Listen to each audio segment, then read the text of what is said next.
at iba pang mga pananim gaya ng mais at sibuyas na kilala ring produkto ng Nueva Ecija. Sa makatuwid, ang Nueva Ecija maging ang kabuuan ng Gitnang Luzon ay talaga namang nangunguna pagdating sa rice production dahil binubuo nito ang higit sa 20% ng kabuuang produksyon ng bigas sa bansa. Talagang hindi pwedeng mawala sa hapagkainan ang kanin dahil bahagi na ito ng pagkain Pinoy. Agahan man yan, tanghalian o hapunan. Kaya laging tandaan, ang bigas ay salamin ng kasipagan ng mga magsasaka ng Nueva Ecija. At bawat butil ng palay, mahalaga. Nueva Ecija, Rice Granary of the Philippines, only in Central Luzon.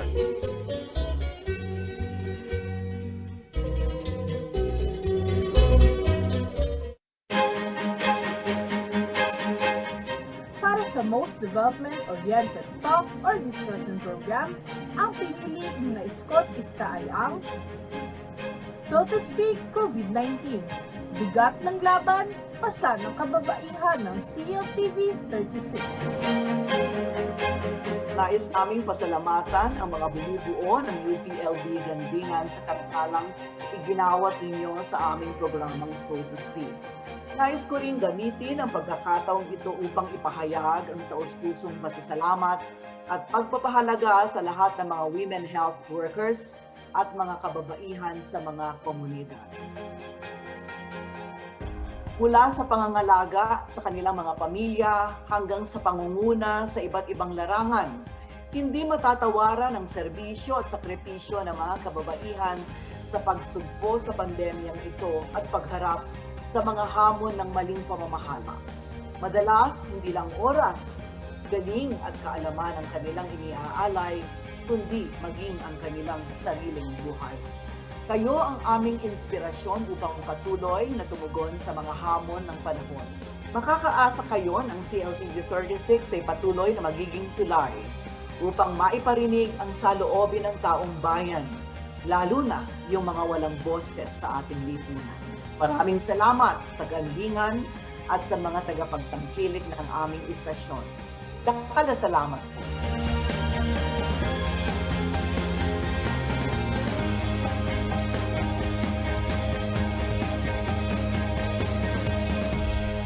Ang wika ay mahalaga sa pakikipag-ugnayan at mabisang komunikasyon.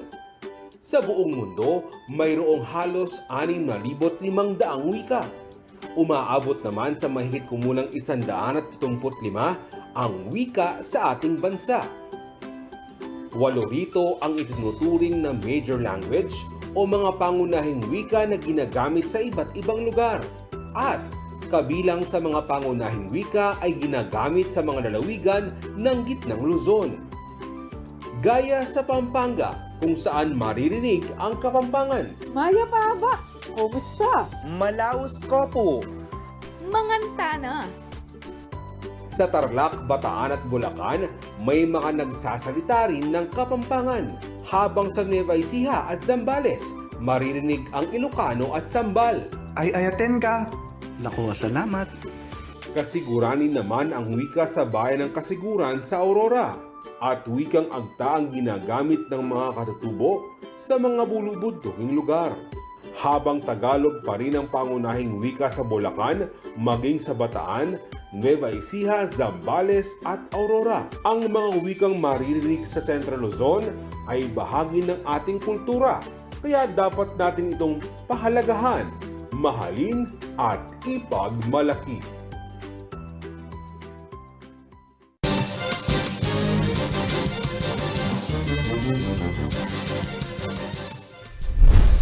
Narito na ang mga malalaking balitang Central Luzon ngayong araw. Bilang ng mga nabakunahan sa Pampanga, 30% pa lamang ng target population. Provincial government patuloy ang hakbang para makabili ng bakuna. Bataan at Bulacan mananatiling nasa Modified Enhanced Community Quarantine hanggang October 31. Australian national arestado dahil sa paghahalay umano ng kanyang 4 na taong gulang na stepdaughter. At Kapampangan-produced film. Wagi sa pista ng pelikulang Pilipino, Sine Kabataan category.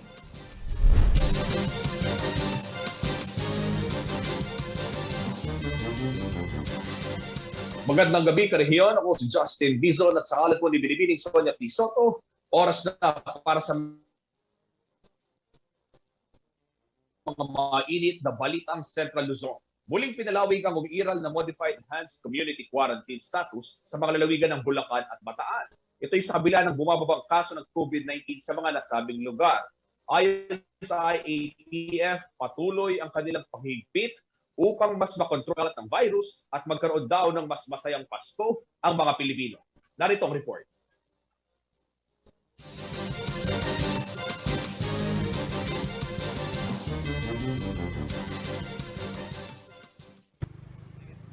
Mananatili sa ikalawang pinakastriktong quarantine status ang probinsya ng Bataan at Bulacan. Base yan sa rekomendasyon ng National Interagency Task Force. Iiral pa rin sa mga nasabing lalawigan ang Modified Enhanced Community Quarantine hanggang sa October 31.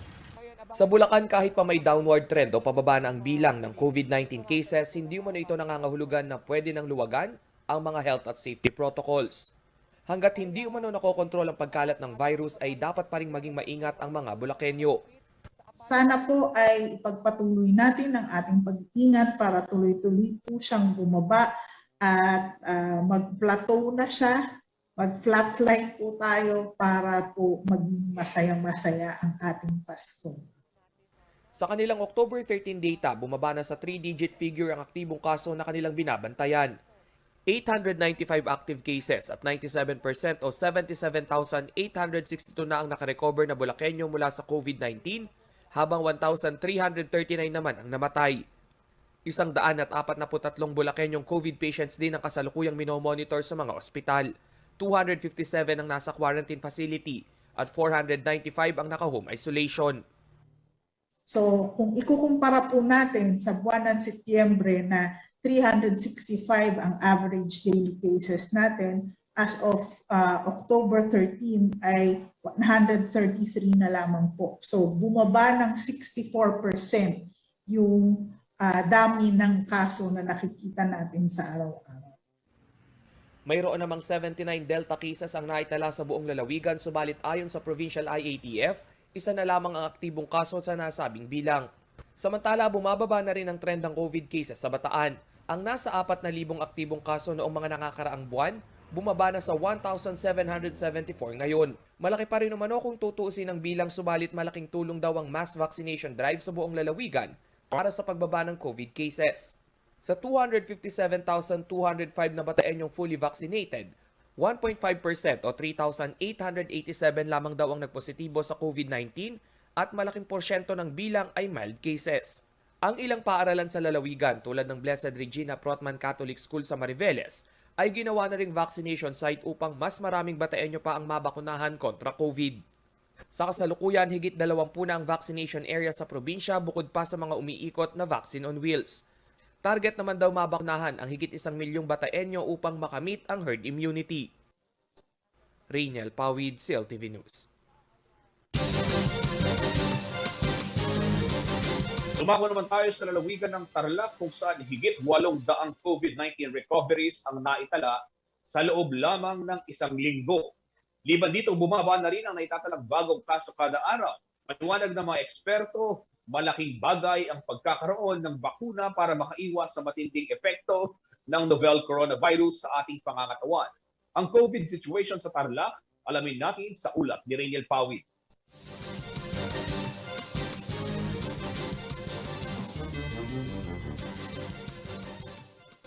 Sa nakalipas na linggo, kapansin-pansin na malaki ang natapyas sa bilang ng mga aktibong kaso ng COVID-19 sa probinsya ng Tarlac. Mula sa 1,742 noong October 5, bumaba ito sa 913 nitong October 12. Ibig sabihin 812 na Tarlakenyo ang nadagdag sa COVID recovery list ng probinsya. Nitong October 13, karagdagang 98 na pasyente ang gumaling kung kaya't umabot na sa 15,468 ang total recovery sa Tarlac. Halos 91% ito ng kanilang total confirmed cases na 17,000. Sa loob ng 2 sunod na araw ay wala ring naitatalang namatay dahil sa virus. Gayunpaman sa 40 naitalang bagong kaso ng COVID-19 sa probinsya, isang 2-month-old na lalaki ang mayroong moderate symptoms at naka-confine sa isang pagamutan. Kabilang din sa listahan ang 81 anyos na lola mula sa bayan ng Pura. May mild symptoms ang matanda at kasalukuyang nasa quarantine facility. Samantala, 243,925 Tarlakenyo na ang fully vaccinated laban sa coronavirus disease. Habang 319,419 naman ang nakatanggap na ng unang dose ng bakuna. Kinakailangan mabakunahan ang nasa 1 milyong Tarlakenyo upang makamit ang herd immunity. Bagay na mas mabilis maisakatuparan kung sapat ang supply ng bakuna mula sa national government. Ayon sa World Health Organization, ang rollout ng bakuna sa bawat komunidad ang isa sa mga pangunahing dahilan kung bakit bumababa ang kaso ng COVID-19. Where the proportion of vaccinated people are higher is that we are seeing less severe disease, we are seeing less deaths, and less case fatality rates. Raynel Pawid, CLTV News. Sa pagbabalik ng CLTV News, bilang ng mga nabakunahan sa Pampanga, 30% pa lamang ng target population. Provincial government, patuloy ang hakbang para makabili ng bakuna. At anti-political dynasty law dapat isulong sa unang taon ng bagong Pangulo ayon po yan sa isang eksperto. Manatiling nakatutok para sa ibang mga nangungunang balita ngayong araw.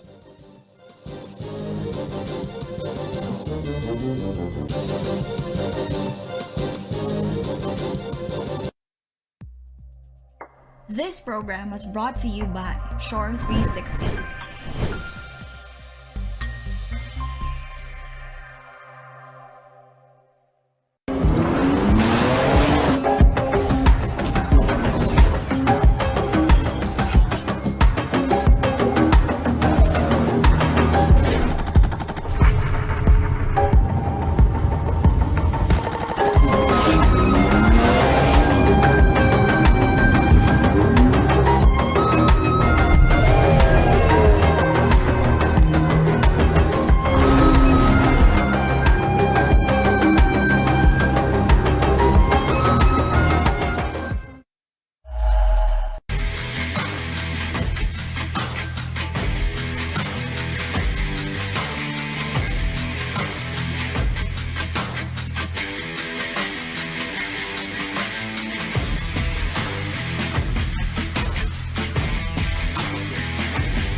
Why do humans have a desire to go up and over and not around?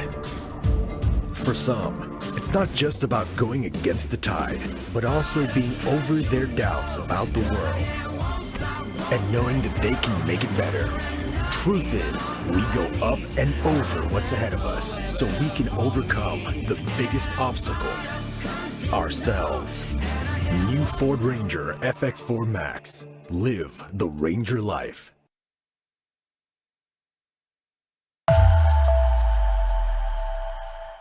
Ako po ang inyong lingkod, si Manong Willie Dar, mula sa Kagawaran ng Agrikultura.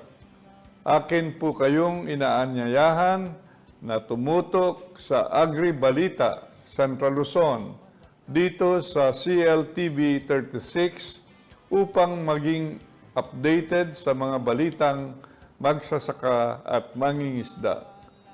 Tuwing Lunes naman, sa ganap na alas 10 ng umaga hanggat alas 12 ng tanghali ay mapapakinggan ang ani at kita sa agrikultura sa RW 95.1 FM kung saan ay ating binabahagi ang mga bagong kaalaman sa agrikultura. Patuloy na makilahok sa mga programa ng Kagawaran ng Agrikultura upang ating makamit ang masaganang ani at mataas na kita para sa lahat. Maraming salamat po.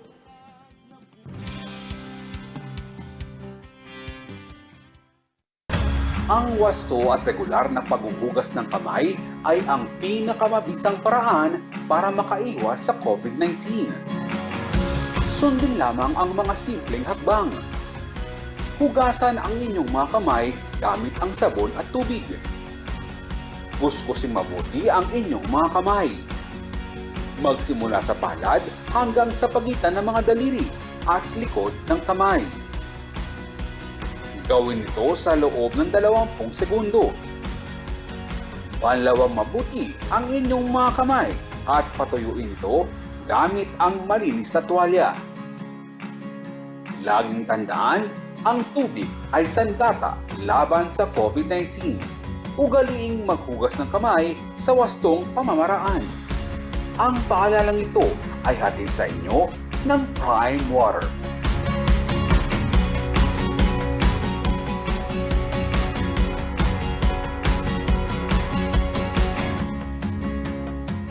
Sa haba po ng traffic sa EDSA, pabayaan ko po na umihi. Madalas po nakakaranas ako ng pananakit ng aking bewang. Ang findings po sa akin ay nagkaroon po ako ng kidney stone. Dahil sa kidney care, ang problema ko sa kidney ko, solved na. Kayang-kaya ng kidney care. Ang Kidney Care, hindi dapat gamitin panggamot sa anumang uri ng sakit. Reliable auto service brought closer to you at the Clark Freeport Zone. Laos Auto Services, your professional multi-brand service center, is right in your midst. It offers general jobs for repair and maintenance, body paint and detailing, collision repair and body works. Laos Auto Services at Clark Freeport is backed up by highly trained technicians, specialists in auto paint, detailing, body works and collision repair. Laos Auto Services, your professional multi-brand service center. Open Monday to Saturday from 8:30 a.m. Located along Manuel A. Rojas Highway, Clark Freeport Zone. For inquiries, contact 045-499-8080 or 0908-819-8080.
Nagbabalik po ang CLTV News at sa detalye ng iba pang mga balita. Nasa 30% pa lamang ng vaccine-eligible population ng Pampanga ang nakatanggap ng kanilang complete dose kontra COVID-19. Katumbas ito ng higit 281,000 na kabalin na bahagi ng 1.6 million na target. Aminado naman ng Provincial IATF na marami pang kabalin ang dapat mabakunahan kung kaya't bukod sa COVID vaccine mula sa national government, patuloy silang nakikipagdialogo sa malalaking pharmaceutical companies upang direktang makabili ng bakuna. Narito ang detalye ng balitang yan.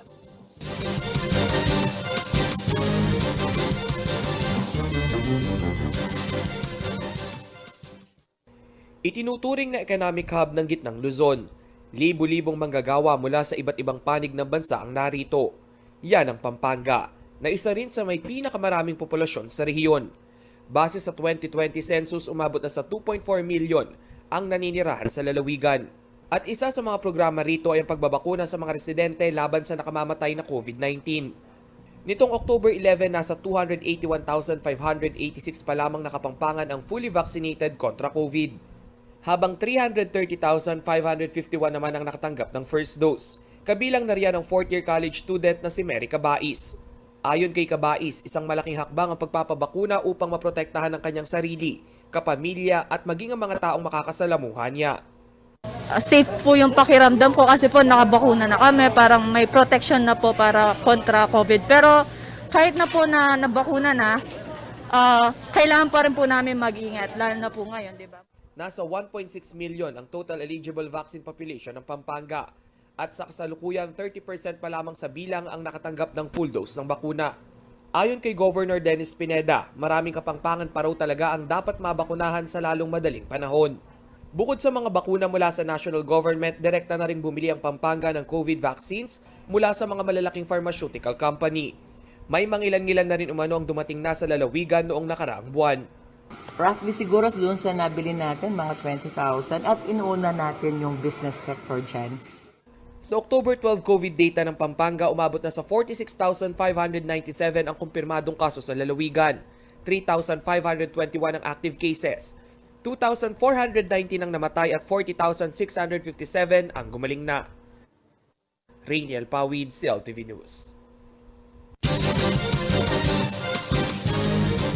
Rehiyon, narito naman ang isang mabilis na sulyak sa mga balita mula sa iba't ibang bahagi ng ating rehiyon. Hatid ni Angelica Cara sa CL News Express.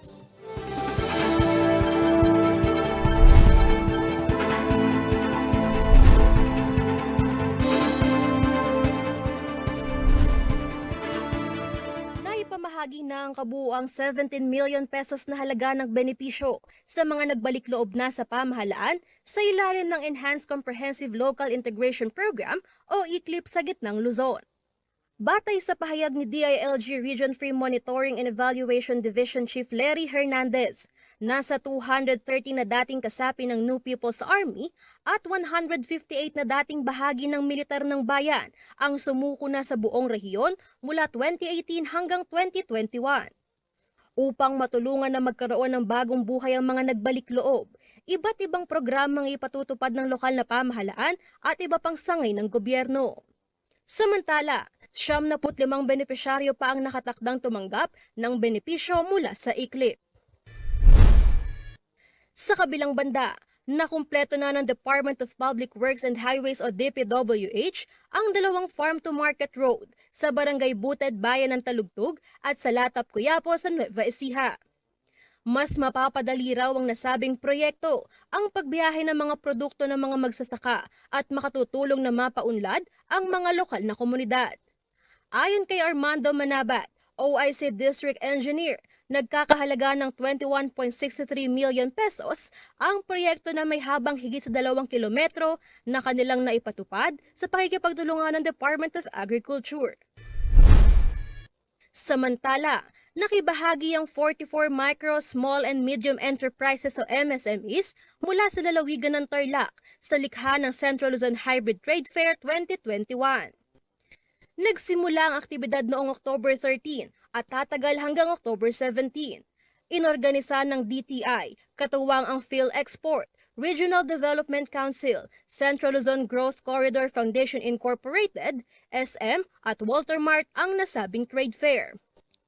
Layo nito na ipakita ang mga produkto ng MSMEs sa pamamagitan ng virtual o physical platforms at isa ring paraan upang maabot ang mas malaking sakop ng mamimili sa gitna ng pandemya, batay kay Department of Trade and Industry Provincial Director Agnes Ramirez.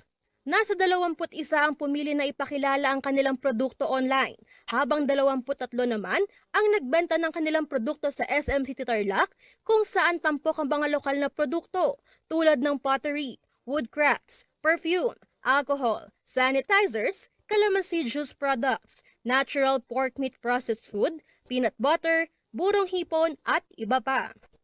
Dagdag pa ni Ramirez, hinatid ng ahensya ang mga posibleng tulong sa mga lumahok upang masiguro ang kalidad ng bawat produkto at matulungan ang mga ito na kumita. Gayun din, binigyang diin din niya na natupad ang mga health protocols sa SM City Tarlac upang maiwasan ang COVID-19 virus. Sa Bulacan naman, itinampok sa likha ng Central Luzon Hybrid Trade Fair 2021 sa Walter Mart Malolos ang patuloy na pag-angat ng micro, small at medium enterprises sa ilalim ng One Town One Product Next Generation o OTOP. Kasama sa ipinagmalakihang fishbowl ng San Jose Fish Products sa Paumbong, mabangong bagoong nagawa ng RAMC Kalumpit at handicraft na likha ng pulilan na nakarating na sa iba't ibang panig ng mundo. Habang binigyang diin naman ni DTI Provincial Director Edna Dizon ang ginawang pagpapaigting ng ahensya sa digital marketing platforms. Bukod pa sa 13 MSME na pisikal na nagtitinda sa trade fair, karagdagan 20 MSME ang maaaring bisitahin online sa pamamagitan ng kanilang website www.likhangcentralluzon.com at iba pang social media accounts. Angelica Cara, CLTV News. Ayan mga karihon, bago tayo mag-break, batiin lang natin si Lesilda Enriquez. Nanonood siya ngayon sa ating programa. Abangan ho sa pagbabalik ng CLTV News para sa ating Know Your Candidate segment. Kilalanin natin si Councilor Amos Rivera, tumatakbong alkalde sa lungsod ng Angeles. Manatiling nakatutok at magbabalik ang CLTV News.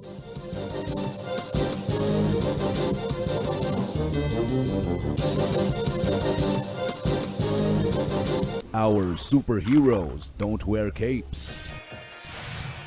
Some of them wear headsets. Some of them wear scrubs. Some of them wear hoodies.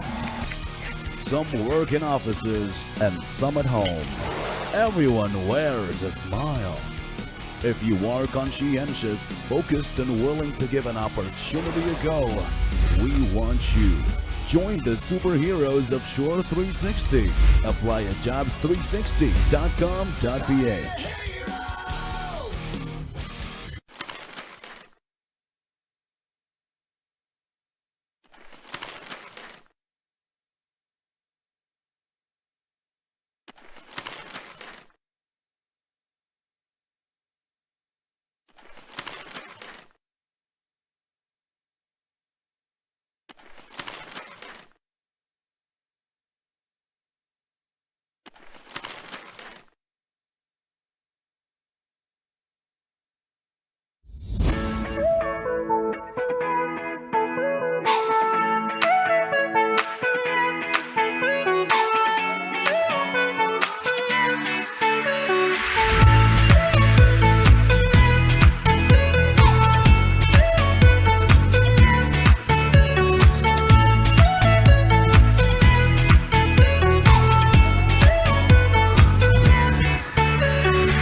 Ang pangarap po natin ay mabigyan ng definition yung dynasty. Ayaw ng mga karamihan ng mga miyembro ng ating Kamara ang provision na ito.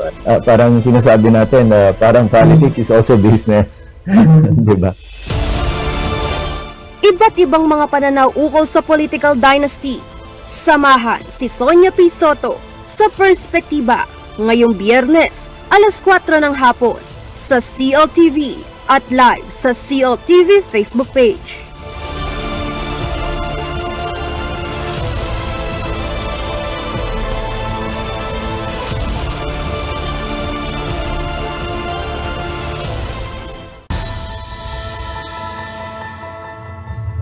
Bawat boto ay mahalaga dahil ito yung pagkakataon na pantay-pantay ang tingin sa bawat Pilipino. Ito yung pagkakataon na pantay-pantay na may karapatan tayo para ihalal yung mga gusto nating manungkulan sa gobyerno.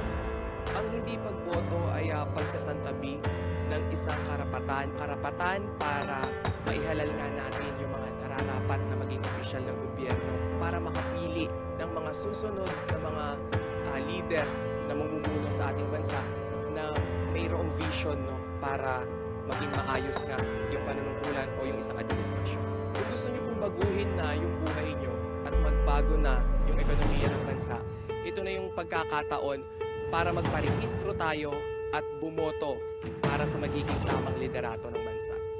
Rehistrado na ako para bumoto. Ikaw!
Pinagkakatiwalaang puwersa sa lokal na pagbabalita. Kabalikat sa serbisyo publiko, kakampi ng mamamayan ng Central Luzon. Ito ang CLTV News and Current Affairs. This program was brought to you by Shore 360.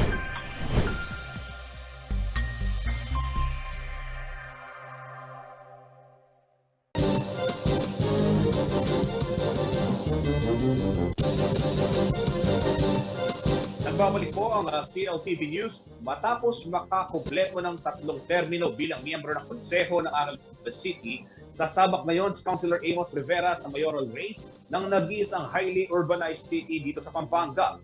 Bit-bit ang slogan na Bayong Angeles. Nais daw ng kandidato sa pagka-alkalde na magdala ng pagbabago sa pamamaraan ng pangungobyerno. Upang higit natin siyang makilala, makakasama natin ngayon sa Know Your Candidate segment ng CLTV News, si Angeles City Mayoral Aspirant at 3-termer Councilor Amos Rivera. Magandang gabi po, si Amos. At batiin niyo muna ang ating mga tagapanood. Good evening, Sir Justin, sa lahat po ng mga CLTV staff and crew. Of course, sa mga viewers po natin ng inyong programa. Bayong Bengi po. Sir, nabanggit nga natin kanina doon sa nabasa ko, Bayong Angeles, kung gusto nyo dalhin. Pero siguro konting background muna. Alam natin, yung bit-bit yung pangalan, Bayong Angeles. Binati nyo kami, Bayong Bengi. Pero ako po Bayo, kaya pamag-servisyo, uling 3-termer kayo. Sir, para po sa kaalaman ng ating mga manonood, pakikwento muna ho yung naging karanasan ninyo dyan sa pangungobyerno, partikular na ho sa lungsod ng Angeles. Well, number one po, Sir Justin, yung Bayong Angeles po, it's not really literally being Bayo, bago, It's basically a movement, I think with the emergence of younger mayors in the mold of Vico Soto, Mayor Isko Moreno, yung pong nagkaroon po ng nag-shift po yung paradigm ng mga supporters and voters po natin that they are actually looking for new breed of leaders, younger leaders which are progressive and dynamic po mag-isip, visionaries, and brand new governance po talaga. No? Tama po kayo na tayo po hindi naman po tayo technically speaking na bago. Tayo po with all humility nakapag-tapos po ng 3-term consecutive term bilang member po ng City Council of Angeles City. Yun nga po, nakapag-author po tayo ng kumulang na 30 ordinances po. No? As a lawmaker po, napaka-importante to emphasize po na ang trabaho po talaga ng isang city councilor is gumawa po ng batas. No? And to add also, Sir Justin, during our time po with Lupaho po, from 1998 until 2019, nakapamigay po tayo ng mga 20,000 po mga land titles po sa mga urban poor beneficiaries po under the housing program po ng Angeles City Government. Nagkaroon din po tayo ng isang ordinansa, Sir Justin, na inadapt po siya sa buong Pilipinas. No? In fact po, na-invite din po tayo as a resource speaker sa Congress po, and now it is being adopted in the Senate po. Ang proposed bill author po is si Senator Antiveros, yung pong Solo Parents Welfare Ordinance po, na for the first time po nagkaroon po ng Sustainable Comprehensive Program for our solo parents. In Angeles City alone, Sir Justin, 5,000 po yung mga solo parents po na nag-benefit po doon sa Solo Parent Ordinance po. Ayan, napakahaba pala ng listahan, Konsehal, Amos, dito ngayon yung mga nagawa. Pero, sir, sa'yo, para higit kang makilala ng ating mga kabaled dyan sa lungsod ng Angeles. Sir, kayo po ay lumaki sa Angeles City. No? And growing up, ano yung pinakamahal ninyo about Angeles City? What do you love about Angeles? Well, I think honestly, Sir Justin, it's the people po. No? Growing up in Angeles City, I was raised and born here, coming from an ordinary family po. No? Nakita ko po tatlong qualities po ng mga taga-Angeles. Even Kapampangan ka or non-Kapampangan po. No? Number 1, very hardworking po ang mga Angelenyos. Number 2 po, madiskarte po, madiskarte, masipag. And then number 3, which I love most, God-fearing po ang mga taga-Angeles po. So siguro sir, ito yung actually next question kayo, yung mga traits na hinahangaan ninyo tungkol sa mga audience, sa mga Angelenyo. No? Pero kung kayo ho ay merong babaguhin, na katangian naman ng mga taga-Angeles, ano ho kaya ito at bakit, sir? Siguro po it's more on hindi babaguhin, no? More on yung idagdag pa or improve pa po. No? Yung commitment po na makilahok po sa governance, dahil naniniwala po tayo under the Bayong Angeles movement, it has to be an inclusive form of government po. No? It cannot be decided by a single person. Collectively po, dapat po yung mga elected officials, government officials, and even the private sector po, no? Para po lalo po umangat ang status po ng Angeles City ngayon. Yun po sana yung gusto ko po at pinapangarap ko po mangyari, yung makilahok at mag-participate po ang mga tao po sa Angeles, sa governance po. Councilor, you've been in politics since 2013, when you were first elected as a member of the Sangguniang Panlungsod. So, mula nung taon na yon, nung ikaw ay kumandidato hanggang ngayon, paano nyo ho madi-describe o paano nyo ilalarawan itong mga botanteng Angelenyo? At the very least po, based on my experience, Sir Justin, well-educated po yung mga voters, no? With modesty po, naka 3 terms po tayo. We did not resort to vote buying po, no? All I had were 3 things actually. A clear vision, doable programs, and a track record po, no? Doon sa 3 elections po yun lang po yung mga dala-dala po natin. And fortunately po, pinili po tayo na mga botante po bilang isa sa konsehal po sa Angeles. Ito naman, Councilor, Amos, attorney pala, yung utol pala ninyo yun. Anyway, ito, Councilor, matanong ko lang naman, ano naman yung katangian ninyo bilang isang aplikante ng pagka-alkalde na kung bakit dapat ikaw ang piliin ng mga botante sa amin? Anong meron ng isang Amos Rivera para pamunuan ang highly urbanized city ng Angeles? Sir Justin, the vision for Bayong Angeles is very clear, no? We want to make Angeles the best city in the Philippines po, no? And the qualities of making it the best city in the Philippines, number one, of course, you have to have the track record, no? To speak of. Kailangan po meron ka pong track record na pwede hong maging basis po in terms of credibility na kaya mo pong gawin yung mga platapormang gusto mong gawin, no? Since ang talagang magiging benchmark po ng campaign po ng Bayong Angeles are doable and realistic platforms po siya. So first level, you have to have the track record. Second level po is you have to present a doable and realistic platforms po. And then third po yung leadership po, no? Based po sa ating experience, it follows po yung track record and experience po comes along po dun sa leadership qualities po, making myself available as the option po for the next city mayor to lead our city. Councilor, nung nakaraang linggo, nagkaroon ng filing ng Certificate of Candidacy, at isa nga yung Angeles City sa tinutukan natin, yung mga kasama ninyo sa inyong slate, no? Marami ang nag-comment kasi dito sa ating social media post nung inanunsyo na nga natin o pinost natin yung balita tungkol dyan sa inyong pagka-file ng COC. Marami nagko-comment, karamihan daw dun sa mga nasa slate, talagang mga bagong buka at hindi kakilala nung ilan, ano? So, Councilor, ano yung risk na nabanggit nyo kanina, you want to offer a new brand of leadership, ano? Pero paano ho nangyari yung selection process ng mga kasama ninyo sa inyong slate sa konseho? Napakagandang tanong po, no? Hindi po aksidente, Sir Justin, na all professionals and diverse po yung lineup po natin. In fact po, yung Vice Mayor po natin, in the person of Dr. Pai Wan, medical doctor po siya. Ang isa po sa top agenda po natin kasi yung Better Healthcare Program po, no? And hindi po ako doctor, I really need someone who can help me po to run the healthcare program po ng Angeles City, no? And then dun sa 7 councilors po, tama po kayo, lahat po yan mga bago, no? It should be aligned and in parallel po dun sa Bayong Angeles movement po, no?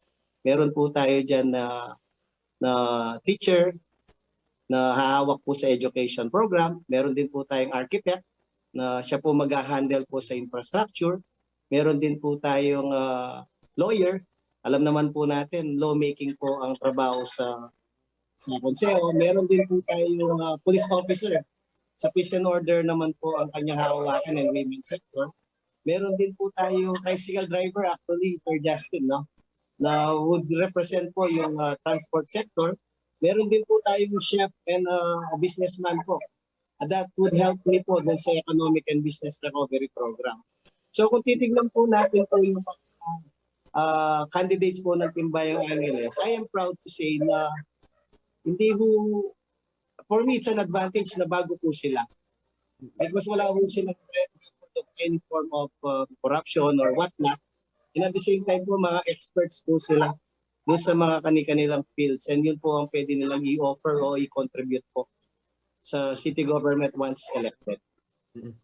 Councilor, nabanggit mo your team, no? They are coming from different, nagagaling sila sa iba't ibang sektor, gaya nga nang nabanggit mo, at gaya nga ng sinabi mo, bago sila pagdating sa larangan ng politika. So pag-usapan ho natin yung usapin ng makinarya. No? Ang pagkandidato ho bilang alkalde sa isang highly urbanized city ay hindi biro. Ika nga, maraming nagsasabi, kung wala kang makinarya, mahihirapan kang makakuha ng sapat na boto. No? Paano nyo ho i-address itong ganitong sitwasyon, lalo na sa papalapit na kampanya, Councilor? Well, definitely po, kailangan ho natin ng makinarya, no? To be able to run the campaign po, no? In fact po, in 2013, marami pong nagsasabi din sa akin personally na walang pera si Councilor Amos, hindi naman talaga popular na family name sa politics si Councilor Amos. Ang bit-bit ko po talaga noon, simple lang po eh. We do small meetings po per barangay, per sitio, per street. And under Team Bayong Angeles, Sir Justin, hindi naman po namin kailangan yung napakalaking gastusan po dyan, no? We have a decent budget to run the campaign, and we know how to spend this money. And in fact po, yung kampanya po natin talaga napakasimple lang eh. Divided po siya into two, no? Of course, social media. And number 2, Sir Justin, yung mga caucus meeting na kung saan po nagpo-conduct po kami ng maliliit na discussion among our voters to also listen kung ano po ba yung gusto po nilang klaseng governance po na kailangan po nila pag tayo po sinuwertihan po dito sa darating na election. And speaking of pag kayo ay swerte sa darating na eleksyon, Councilor, kung kayo ho ay maupo sa City Hall ng Angeles bilang alkalde, ano po yung 5 programa na inyong uunahin sa inyong termino? Of course, I mentioned a while ago yung healthcare program po, very important, no? 3 levels po yan, Sir Justin. Number 1, we have to empower po yung mga barangay health centers po natin. I want po, we dream of having doctors, nurses, midwives, dentists po, and kompleto po mga gamot and medical supplies po, no? For this particular program, gusto po natin yung primary illness, Sir Justin, sa barangay level pa lang nagagamot na. Number 2, we need to improve po yung system of operation po ng ONA. Kailangan po natin mag-hire ng mga experts po, specialista, ng mga doctors. And we need to increase po yung mga kailangan pong kagamitan sa ONA. And third level, Sir Justin, mahigit 10 po yung mga private hospitals sa Angeles City. We have to have a partnership project with the private hospitals. In cases po na hindi kaya ng pasyente yung sa ONA, pwede pong i-endorse po ng city government sa mga partners po natin private hospitals. And ang local government po at saka po yung private hospital po ang nag-uusap na lang po para po dun sa pasyente. Number 2, of course, Economic and Business Recovery Program. Kailangan po ma-revive po yung ekonomiya. We have to streamline the system po in doing business. Dapat po may online application na po yung pagre-renew ng permit, pag-apply ng business permit, and even po yung pagbabayad po ng amilyar, Sir Justin, no?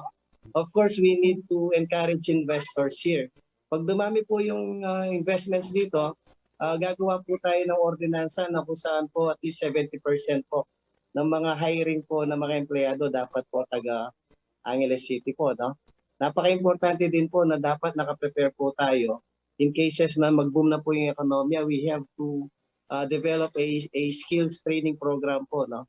Sa mga taga-Angeleños, profile po natin sila, what particular skill set po ang meron sila, and then we train them, we develop them, para po pag may hiring na po, madali na lang po yung employment opportunity nila, no? Number 3, of course, Sir Paulo, coming from an ordinary family, yung education program po, no? I want at least 5,000 scholars po in our first term. In Pasig, Sir Justin, I think Mayor Vico has 13,000 scholars.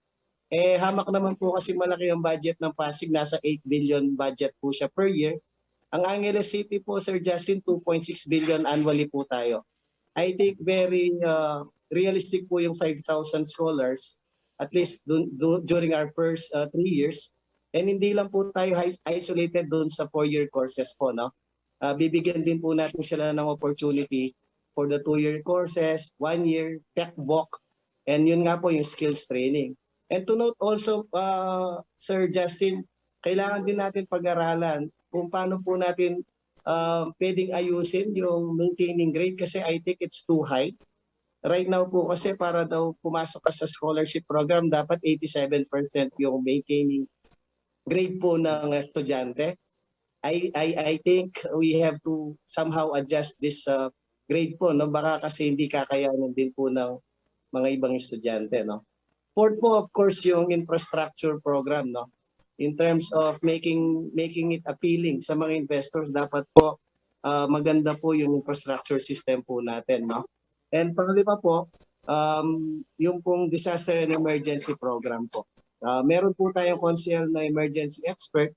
We want a 911 system, Sir Justin. Tapos magkakaroon po na yun ng Northeast, West, South emergency station. Tapos may command center, real time, pwede yung tumawag any individual kung may nakita po siyang aksidente sa kalsada, pwede po niya tawagan yung 911 system na gusto po nating i-develop po dito. Okay. Konsyal, gusto pa nating palawigin sana yung usapan kaso kulang na yung ating oras. Magpapasalamat na ako sa inyo at maraming salamat po, Councilor Amos Rivera, mayoral candidate sa lungsod ng Angeles. Siguro po, last message na lang sa mga Angelenyo. Yes, Sir Justin, thank you po sa invitation. No? Hopefully, yung mga televiewers po natin, nakita po yung mga platforms po natin. And at the same time po, at least we are here to offer po the best option come May 9 election po. No? On behalf of Team Bayong Angeles, Sir Justin, Bayong Bengi po. Okay, dakala. Salamat po, Councilor Amos Rivera. Abangan sa pagbabalik ng CLTV News. Kapampangan-produced film, wagi sa pista ng pelikulang Pilipino, Sine Kabataan Category. Manatiling nakatutok at magbabalik ang CLTV News.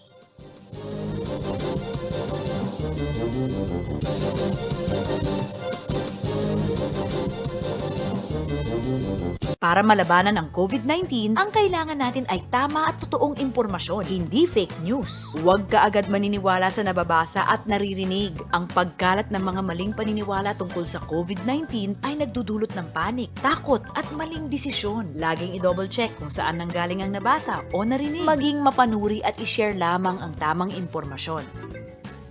Sa wastong pag-iingat, ang virus hindi kakalat. COVID-19, kayang-kaya nating tapusin. Lipunan na nagbibigay ng patas na karapatan, kalayaang mula sa diskriminasyon, katarungang nararapat makamit anuman ang estado sa buhay, karapatan dapat protektahan, dapat irespeto, ating ipaglalaban. Dahil ang karapatang pantao ay dapat para sa lahat. Hatid sa inyo ng Task Force Detainees of the Philippines. Dapat all. Human Rights for All. Sabado, alas 4 ng hapon, dito lamang sa CLTV.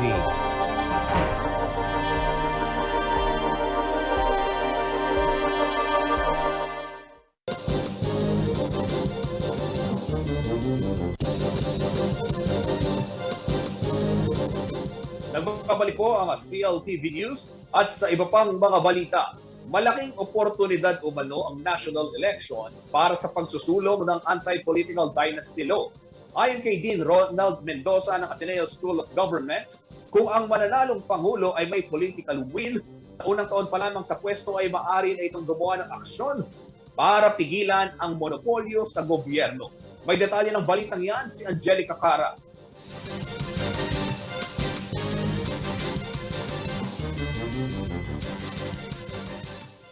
Kapansin-pansing sa katatapos lamang na filing of Certificate of Candidacy ang pagdami ng mga angkan o pamilya na humahabol sa iba't ibang posisyong panglokal.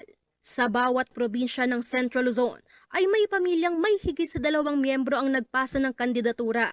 Gaya na lamang ng Garcia sa Bataan, Pineda sa Pampanga, Ebdane sa Zambales, Noveras sa Aurora at iba pang mga pamilya sa mga bayan at syudad. Magkagayunman, naniniwala si Dr. Ronald Mendoza, ang Dean of Ateneo School of Government, na magbubukas ng oportunidad ng eleksyon para malabanan ng dinastiyang pampolitika kung ang maluklok na Pangulo ay kikilos agad sa unang taon pa lamang niya sa pwesto para maisulong ang anti-political dynasty law. Every 6 years, we have a small window to push it. And what we need is really, first is a bold president. Someone who really wants to put us on a different trajectory. Kung nais umanong maitulak ang panukalang batas, kakailanganin ng sapat na panahon habang hindi pumapasok ang midterm elections. Nahihirapan po tayo dahil late po na itinutulak yung reforma. Usually, after the midterms, tsaka mo ngayon itutulak. Dapat po maaga pa lang itulak na to. Dapat po talaga maitulak agad bago mag-midterms. Kasi pag nag-midterms, nagko-consolidate ka na ulit ng political power at alliances. So ba't mo babanggain yung mga dynasties ulit? Kailangan mo yung nakakampi para malakas yung last 3 years mo. Maliban sa bagong upong Pangulo, dapat din umunong magkaroon ng isang nasyonal na kamulatan tungkol sa epekto ng monopolyo sa politika ng iilang angkan.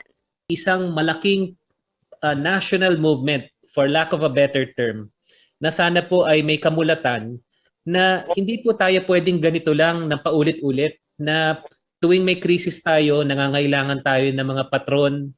Para sa kabuuang mga pahayag ni Din Ronald Mendoza at nina Attorney Oscar Rodriguez at Ginoong Nato Wagbayani, tumutok sa perspektiba kasama si Sonia P. Soto sa Biyernes, alas 4 hanggang alas 5 ng hapon. Angelica Cara, CLTV News. Babala po sa mga manonood, medyo maselan po itong susunod na balitang inyong masasaksihan. Nahaharap ngayon sa kasong rape by sexual assault ang isang Australian national matapos halayin ang kanyang 4 na taong gulang na stepdaughter sa Mabalacat, Pampanga. Sa Bulacan naman, arestado ang 5 most wanted persons, bunsod rin ng iba't ibang kaso. Narito ang Ronda Report sa rehiyon ni JM De Jesus.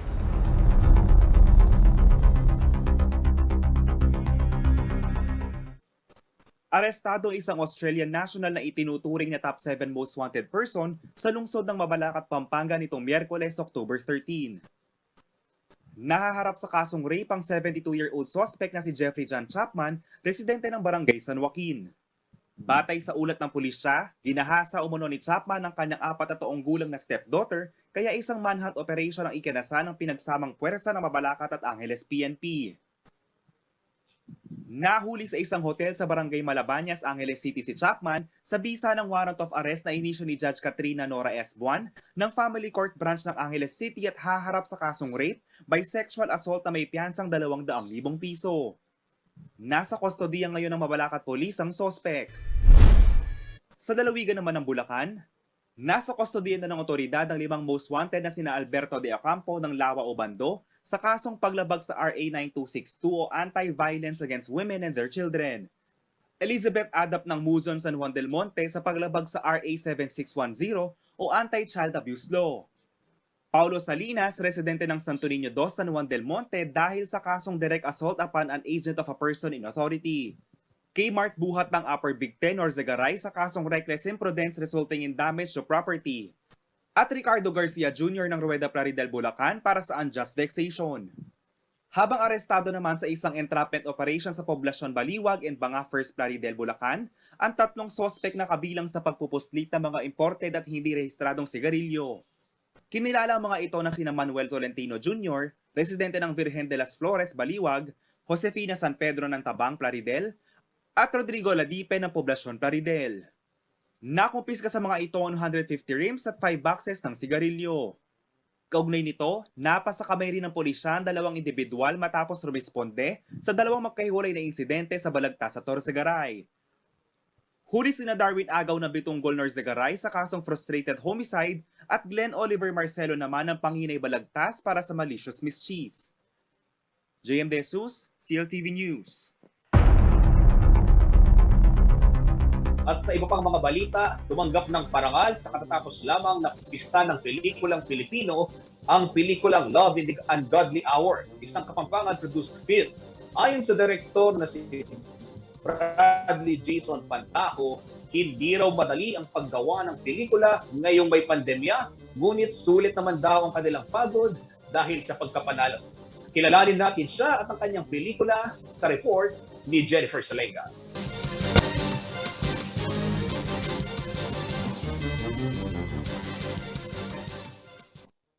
Wagi sa pista ng pelikulang Pilipino 5 Cine Kabataan category ang pelikulang Love in the Ungodly Hour, produce ng Pampanga-grown Yato Film Productions and directed by Bradley Jason Pantaco.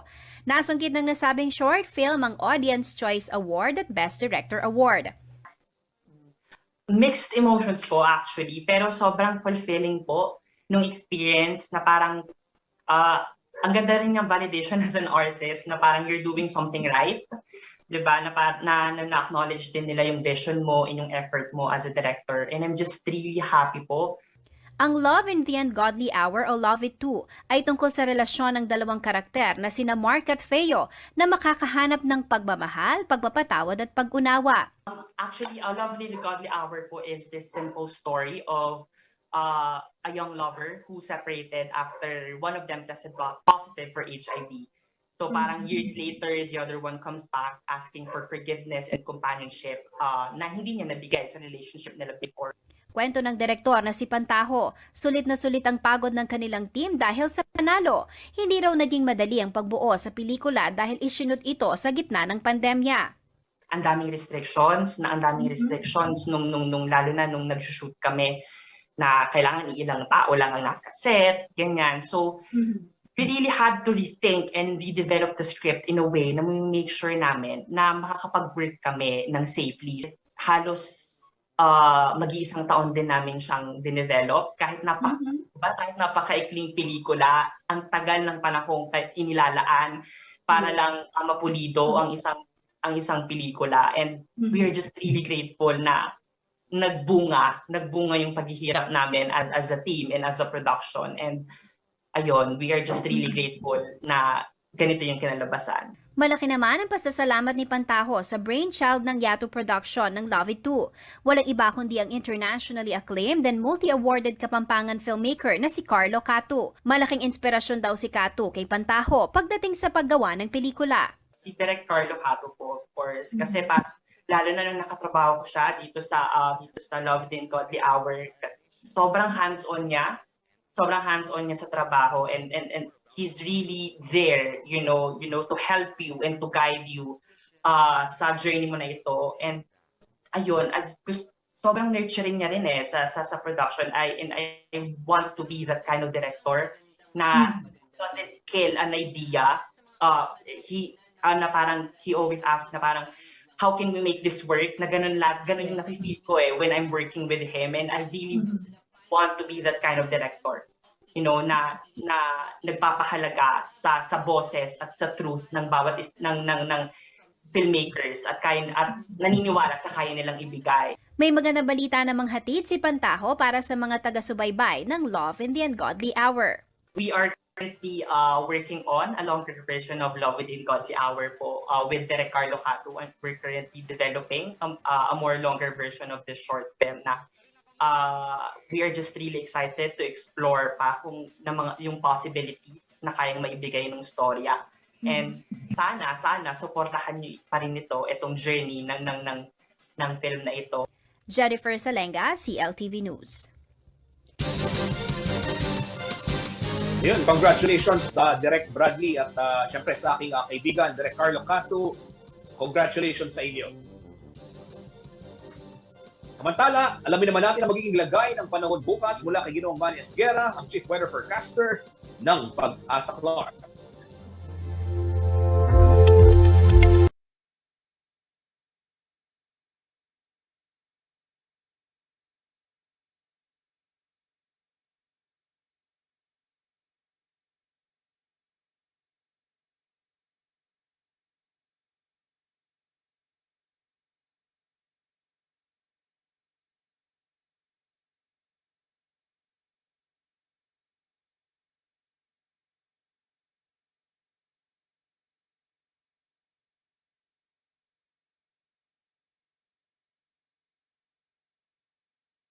ay magiging maulap po ang papawiri na may inaasahan po tayo mga kalat-kalat ng mga pag-ulan, pagkidlat at pagkulog, dulot nga po ng southwest monsoon o hanging habagat.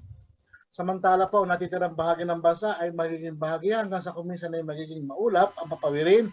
Mayroon lamang po silang inaasahan ng mga isolated cases ng mga rain showers. At ito po ay dulot ng mga localized thunderstorm. So inaasahan po na hanggang sa weekend, ay wala naman po tayong inaasahan na papasok na iba pang sama ng panahon. Maliban lamang po dito sa humihina ng southwest monsoon o hanging habagat. So habang papalayo na nga po si Bagyong Maring na dati ay nasa atin, ay hinihila na rin po niya papalayo itong hanging habagat. So magandang gabi po, pinag-iingat pa rin po ang lahat. And bago po tayo magtapos, patiin lang din natin itong mga nakatutok sa atin sa ating Facebook page. Si Ma'am Nora Enriquez, si Ma'am Ann Reyes, Jenny Oni, Bong Salta.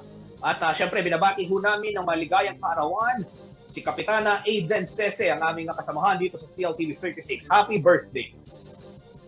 At yan ang mga balitang nakalap ng CLTV News. Para sa karagdagang detalye, maaari ninyong i-follow ang aming mga social media pages na makikita sa inyong mga screens. Kung nais ninyong balikan ang mga programa ng CLTV, pwede ninyong bisitahin naman ang aming YouTube channel at CLTV36 Official at maging ang aming website www.cltv36.tv. Mapapanood din ang programa ng CLTV nationwide via Signal Channel 115 at sa ating 39 cable partners dito sa Central Luzon.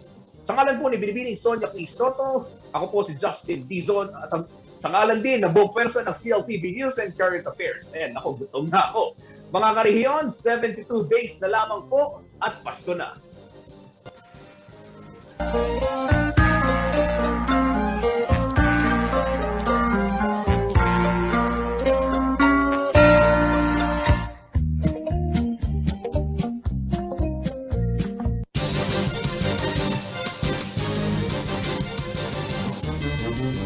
Kabalen, kumusta kayo?